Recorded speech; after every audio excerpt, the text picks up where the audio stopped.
দর্শক আপনাদের সবাইকে শুভেচ্ছা জানাচ্ছি মহান বিজয় দিবসের।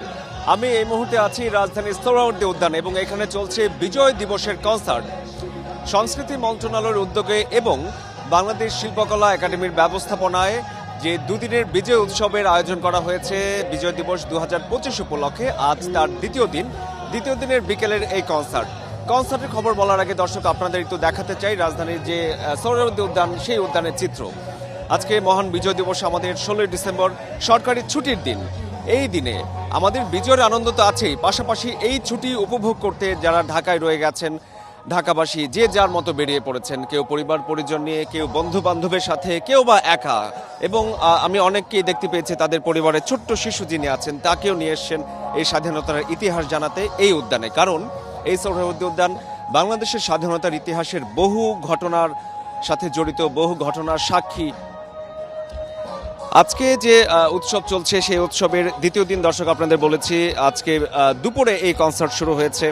আজকে পারফর্ম করবে মোট 7টি ব্যান্ড।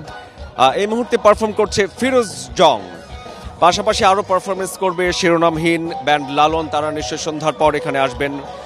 পাশাপাশি আছে বাংলা 5, আফটারম্যাথ, এফ মাইনর এবং টঙের গান। এছাড়াও একক শিল্পী হিসেবে আজকের এই বিজয় দিবসের কনসার্টে পারফর্ম করার কথা রয়েছে ফারজানা ওয়াহিদ, শায়ান এবং কিছুক্ষণ আগে পারফর্ম করে গেছেন ফারিয়া ইলা লালা। সোহরাওয়ার্দী উদ্যানে চলছে বিজয় দিবসের এই বিশেষ কনসার্ট। এছাড়াও বিজয় উৎসবের প্রথম দিন যে গতকাল ছিল, গতকাল বিকেলে হয়েছে বিশেষ অ্যাক্রোব্যাটিক শো, সন্ধ্যায় হয়েছে যাত্রাপালা। এছাড়াও পুরো ঢাকা শহরে বিভিন্ন জায়গায় এই বিজয় উৎসবের বিভিন্ন অনুষ্ঠান চলছে। ঢাকাবাসীরা বিভিন্ন জায়গায় যোগ দিচ্ছেন। যে জাদুঘরগুলো রয়েছে সেখানে বিনা টিকিটে আজকে সারাদিন সবার জন্য উন্মুক্ত এই জাদুঘরগুলো পরিদর্শন। বিভিন্ন সিনেমা হলগুলো ছাত্রছাত্রী সহ যারা যুদ্ধাহত মুক্তিযোদ্ধা আছেন, মুক্তিযোদ্ধার সন্তান আছেন, তাদের জন্য বিনা টিকিটে মুক্তিযুদ্ধ ভিত্তিক সিনেমা দেখার ব্যবস্থা করেছে। এছাড়াও দেশের 64টি জেলায় স্বাধীন বাংলা বেতার কেন্দ্রের গান একসাথে গাওয়া হবে এবং সেটির আয়োজনও আছে সংস্কৃতি মন্ত্রণালয়।